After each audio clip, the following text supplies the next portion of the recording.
Hello everyone, let's discuss the principles of inheritance or laws of dominance.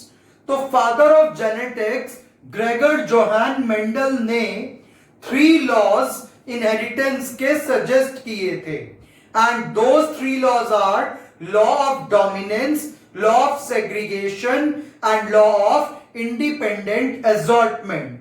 तो Pisum sativum पे pea plant पे काम करते हुए फॉर 7 इयर्स मेंडल ने 3 कंसिडरेशंस दी थी जिनको हम 3 लॉज की फॉर्म में स्टडी करेंगे. And the first law is law of dominance. और लॉ ऑफ डोमिनेंस के बारे में एनसीईआरटी में ये 3 पॉइंट डेफिनेशन सजेस्ट करी है. जो फर्स्ट पॉइंट है वो ये कहता है characters are controlled by discrete unit called factors. यानी कि करेक्टर को फैक्टर नाम की एक चीज कंट्रोल करती है. और मेंडल ने वर्ड फैक्टर आज के जीन के लिए यूज किया था. तो करेक्टर को कंट्रोल करते हैं genes and factor occur in pair, यानी कि जीन्स पेयर में रहते हैं. और third point which is most important, in a dissimilar pair of factor one member of the pair dominates and the other is recessive. अगर खाली इस definition की बात करें तो आपको इससे बहुत ज्यादा कुछ समझ नहीं आएगा. तो अब जब मैं इसको आपको एक सिंपल वे में एक्सप्लेन करूंगा विद द प्रूफ, तो आपको ये ज्यादा बेटर समझ में आएगा. तो देखते हैं, अगर मैं इसकी एक सिंपल डेफिनेशन बनाने की कोशिश करूं तो वो सिंपल डेफिनेशन क्या बनेगी. ये डेफिनेशन तो आप अपने बोर्ड एग्जाम में लिख करके आ सकते हैं और इसके ऊपर कोई ऑब्जेक्शन भी नहीं होता. और इसको एक्सप्लेन करने के लिए एक सेकंड डेफिनेशन आपको मैं दे रहा हूं. इसमें लेंगे when 2 प्योर या homozygous parents are crossed, then in F1 generation character of only one parent appears. इसका क्या मतलब है. अब देखिए कि हमने क्या किया, एक टॉल प्लांट की मैरिज एक शॉर्ट प्लांट से करवा दी. तो टॉल की मैरिज शॉर्ट से करवाई. और कैसे करवाएंगे, सपोज करते हैं कि इसको हमने फीमेल ले लिया और इसको हमने मेल ले लिया. तो अब इसके पॉलन ग्रेन्स को लाकर के यहां पर डाल देंगे और इसको कहते हैं क्रॉस करवाना या मैरिज करवाना. तो हमने एक टॉल प्लांट की मैरिज एक ड्वार्फ प्लांट या स्मॉल हाइट वाले प्लांट से करा दी. और मैरिज करवाने के बाद हमने क्या देखा कि इनके जो बच्चे आए वो सभी बच्चे टॉल हाइट के आए. तो ऑल द F1 प्रोजेनी यानी कि फर्स्ट जनरेशन के जितने भी बच्चे आए वो सभी कैसे आए, टॉल आए. तो जब हमने क्या किया, एक टॉल प्लांट की मैरिज एक ड्वार्फ प्लांट से कराई और क्या देखा कि इनके जो बच्चे हुए, जो इनके आगे प्लांट्स हुए, उनकी सबकी हाइट कैसी थी, टॉल थी. इसका मतलब टॉल का करेक्टर तो सामने आ गया बट ड्वार्फ का करेक्टर सामने नहीं आ पाया. और इसी बात को कहा जाता है लॉ ऑफ डोमिनेंस. कि जब भी कभी आप 2 की मैरिज करवाओगे तो एक का करेक्टर सामने आएगा और एक का करेक्टर दब जाएगा। जिसका करेक्टर सामने नहीं आ पाया दैट इज कॉल्ड रिसेसिव, और जिसका करेक्टर सामने आ गया दैट इज कॉल्ड डोमिनेंट। तो यहां पर टॉल डोमिनेंट है क्योंकि बच्चों में उसका करेक्टर आया, और ड्वार्फ रिसेसिव है क्योंकि बच्चों में उसका करेक्टर नहीं आ पाया।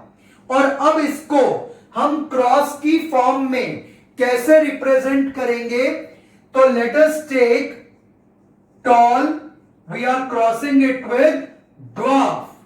तो टॉल का क्रॉस ड्वार्फ के साथ अगर हम करवाते हैं तो उसको हम इस तरीके से शो कर सकते हैं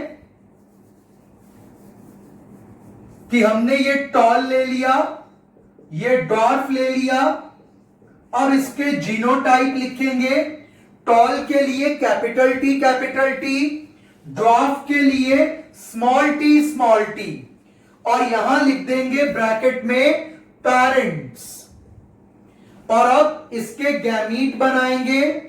ये इसके गैमीट बन गए। Here we write the term gametes. और अब इसको हम चाहें तो पुनेट स्क्वायर से क्रॉस करा सकते हैं। Capital T here, small T here. अब इसका क्रॉस इसके साथ तो कैपिटल टी स्मॉल टी, फिर इसका इसके साथ again capital T small T, अब इसका इसके साथ कैपिटल टी स्मॉल टी, और अब इसका लास्ट वाले के साथ तो कैपिटल टी स्मॉल टी। तो हमने क्या देखा कि इन चारों का जो जीनोटाइप आया वो कैसा आया? सेम। यानी कि ये चारों कैसे हैं? Capital T small T. इसमें कैपिटल टी तो अपना वर्क कर गया बट स्मॉल टी अपना वर्क नहीं कर पाया। तो इसलिए capital T is for dominant and small T is for recessive. लेकिन आपको बस क्या याद रखना है कि अगर हम टू प्योर पेरेंट्स की मैरिज करवाते हैं तो फर्स्ट जनरेशन में केवल एक पेरेंट का करेक्टर सामने आएगा और दूसरे का दब जाएगा, और जिसका करेक्टर सामने आया वो डोमिनेंट और जिसका दब गया वो रिसेसिव। और अब इसका हम रिजल्ट कैसे लिखेंगे? तो रिजल्ट लिखने के लिए आपको क्या करना है? 4 पॉइंट्स मेंशन करने हैं, और 4 पॉइंट्स का रिजल्ट वो कैसे देते हैं तो उस चीज को देखिएगा। तो रिजल्ट में आपको जो पॉइंट मेंशन करने हैं, नंबर 1 फिनोटाइप। तो सारे बच्चे कैसे आए थे? टॉल। तो इसलिए हम फिनोटाइप में क्या लिख देंगे? All progeny are tall. फिर हम देंगे जीनोटाइप। इन सबका जेनेटिक कॉम्बिनेशन क्या आया? Capital T small T. तो जीनोटाइप क्या देंगे? All progeny have capital T small T genotype.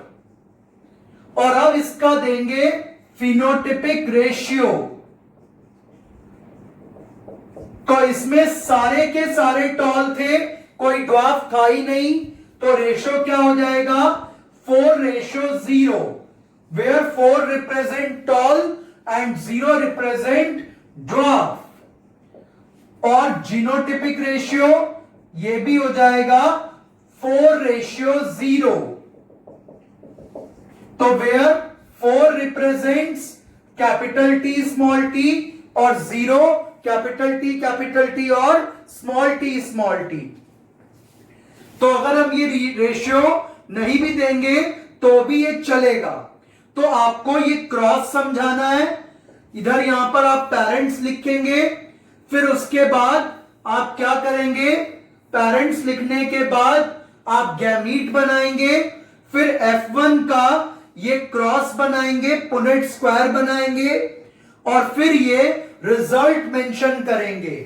तो हमने इस लॉ से क्या सीखा कि दो प्योर की या होमोजाइगस की मैरिज करवाइए तो एक का करेक्टर सामने आएगा और एक का दब जाएगा। तो करेक्टर जिसका सामने आया, जैसे टॉल का करेक्टर सामने आया तो टॉल डोमिनेंट और ड्वार्फ का नहीं आया तो ड्वार्फ रिसेसिव। अब इस थर्ड पॉइंट को यहां से समझने की कोशिश करेंगे। देखिए, इन a dissimilar pair of factor, यानी कि ये कैपिटल टी स्मॉल टी की बात कर रहा है, ये डिसिमिलर पेयर है फैक्टर का। तो ये डिसिमिलर पेयर है कि एक बड़ा है एक छोटा है। One member of the pair dominates, तो डोमिनेट किसने किया? कैपिटल टी ने, and the other is recessive. तो ये बात एनसीईआरटी का ये थर्ड पॉइंट समझा रहा था। तो हमने क्या देखा कि अगर आप डिसिमिलर पेयर ऑफ करेक्ट इसकी बात करें एलील की, तो इसमें एक डोमिनेंट रहता है और एक रिसेसिव रहता है। तो हमें मेंडल का फर्स्ट लॉ ये समझाता है, लॉ ऑफ डोमिनेंस, कि अगर आपने टू प्योर या होमोजाइगस, ये प्योर या होमोजाइगस कंडीशन है, अगर आपने इनकी मैरिज करवाई तो फर्स्ट जनरेशन में केवल एक का करेक्टर सामने आएगा और एक का दब जाएगा, and this is called law of dominance. तो फर्स्ट पॉइंट क्या कहता है? करेक्टर्स को जीन कंट्रोल करते हैं। दूसरा पॉइंट कहता है कि जीन पेयर में रहते हैं। तीसरा पॉइंट कहता है कि डिसिमिलर पेयर में से एक डोमिनेट करता है और एक रिसेसिव रहता है। So this was the most simplest explanation of law of dominance. Thank you.